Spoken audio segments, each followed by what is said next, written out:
So happy అన్న మళ్ళీ మిమ్మల్ని ఇప్పుడు షోలో చూస్తున్నాం. I mean thank you so much.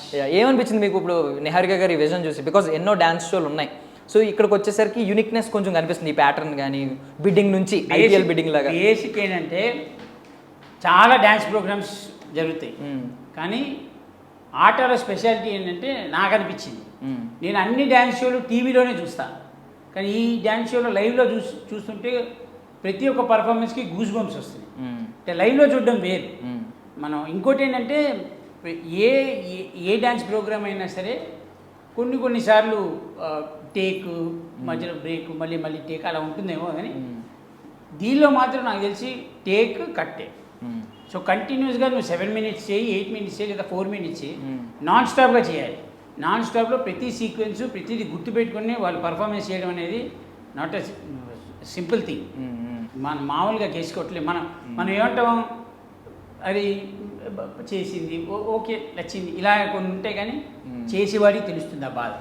Stage మీద చేస్తుంటే అంతమంది ముందు అంతమందిని గుర్తుపెట్టుకొని కంటెస్టెంట్ చేయడం అనేది చిన్న విషయం కాదు. తను గుర్తుపెట్టుకోవాలి. అట్ ది సేమ్ టైం చుట్టుపక్కల ఎంతమంది ఉన్నారో వాళ్ళతో కోఆర్డినేట్ అవ్వాలి. ఇదన్నీ చూస్తూ తను చేయాలి. సో ఇవి తన పాటి పక్కకు పెడితే ఇంకా talking about pink elephant again. So pink elephant Niharika చేయడం అనేది చాలా గొప్పమైన విషయం అది. ఎందుకంటే నేను ఆల్రెడీ చెప్పా, ఒక మనిషి 4-5 టాస్కులు చేయడం చాలా కష్టమైన పని. అంటే ఈ ప్రజెంట్ సిచ్యువేషన్స్ నేను అందులో తను సినిమా ప్రొడ్యూసింగ్ చేస్తూ, మళ్ళీ దీనికి ప్రొడ్యూసింగ్ చేస్తూ, తను దీనికి జడ్జిగా ఉంటూ, మళ్ళీ కంటెంట్ ఇస్తూ, ఇంత చేయాలి అంటే, ఇన్ని మేనేజ్ చేయాలంటే చిన్న విషయం ఏం కాదు. Because by God's grace or God blessed she is into mega family.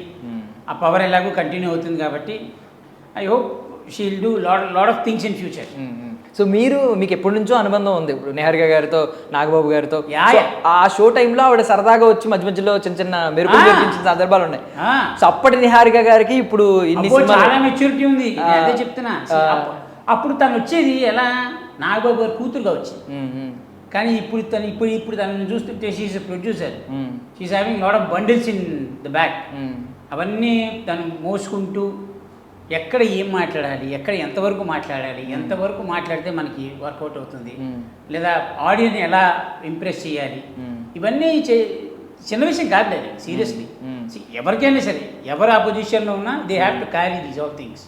ఇప్పుడు రేపు నువ్వున్నా నేనున్నా వీ హ్యావ్ టు క్యారీ. ఎందుకంటే we're keeping our energy, we're keeping our funds. మన దాన్ని రాబట్టడం అనేది చిన్న విషయం కాదు కదా.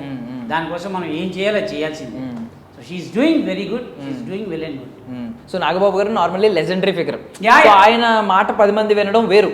ఇప్పుడు ఇప్పుడు యంగ్ ఏజ్ లో ఇంతమందిని హ్యాండిల్ చేయడం ఒక కెప్టెన్ లాగా, కెప్టెన్ అదే అంటున్నా కదా. ఈ ఏజ్కి తను ఇంత చేస్తోందంటే ఇక ఫ్యూచర్ ఎంత చేయొచ్చు. కరెక్ట్. ఇప్పటిదాకా ఉన్న వాళ్ళు వేరు, ఇప్పుడు వస్తున్న వాళ్ళు వేరు. వీళ్ళందరినీ వాళ్ళ ధ్యాసను గుర్తు పెట్టుకొని ఇప్పుడు వచ్చిన వాళ్ళతో మెయింటైన్ చేస్తూ, మళ్ళీ సంస్థకి పేరు తగ్గకూడదు, అలానే మనిషి పేరు తగ్గకూడదు, లెగసీ మెయింటైన్ చేయాలి. చిన్న బ్రెయిన్లో 100 తిరుగుతాయి. అవన్నీ క్యారీ చేయడం చిన్న విషయం కాదు. సో మీకు ఇద్దరు తెలుసు కాబట్టి నాగబాబు గారి కంటే ఇవిడ తెలివైన ఆవిడ ప్రొడ్యూసర్ వైజ్గా అలా నేనేమో అనగలరా? అలా అనే ప్రసక్తే లేదు ఇప్పటికి నేను అలా. ఎంతైనా వాళ్ళే తనే.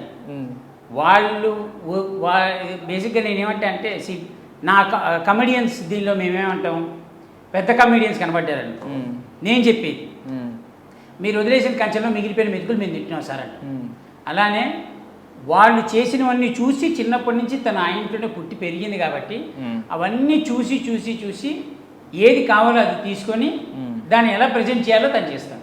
అంటే that is what call mechanism are mentality.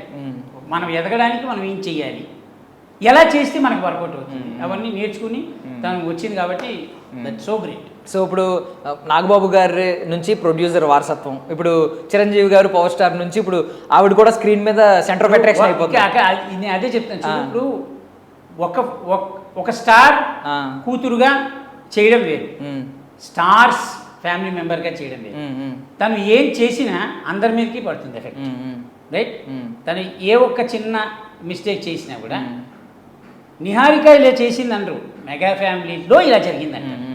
అదే సో తను ప్రొడ్యూసింగ్ చేసేటప్పుడు కూడా ఇప్పుడు సినిమా తీశారు, ఫర్ ఎగ్జాంపుల్ ఫ్లాప్ అయింది అనుకుందాం, జనాలు ఈజీగా అనేస్తారు. నర ఉన్నదిగా నాలుగుకి, ఎవరిది మళ్ళీ డబ్బులు ఖర్చు పెట్టారు. దాన్ని ఎంత నమ్మి చేశారు, అది ఫ్లాప్ అన్ఫార్చునేట్ అయ్యిందా, ఫార్చునేట్గా జరిగిందా, క్యారీ చేస్తున్నప్పుడు పడే బాధ ఏంటి వాళ్ళకి మాత్రమే తెలుస్తుంది. సో మనం ఈజీగా నోటిఫికేషన్స్ ఇచ్చేయడం చాలా easy. I'm telling to audience, మన నోటిఫికేషన్ చాలా ఇచ్చేస్తాం, కానీ పడేవాడికి తెలుస్తుంది బాధ అని. ఇక్కడ తనని రిప్రజెంట్ చేయట్లేదు, she's representing whole family. So అవన్నీ చూసుకోవాలి, తన పేరు నిలబెట్టాలి, ఇంటి పేరు నిలబెట్టాలి, అలాగే వెనక బ్యాక్గ్రౌండ్ చూసుకోవాలి, ప్రొడ్యూసింగ్ చేయాలి, మళ్ళీ అందులో జడ్జ్ క్యారెక్టర్ ఉంది అది చేయాలి. ఇవన్నీ చేయడం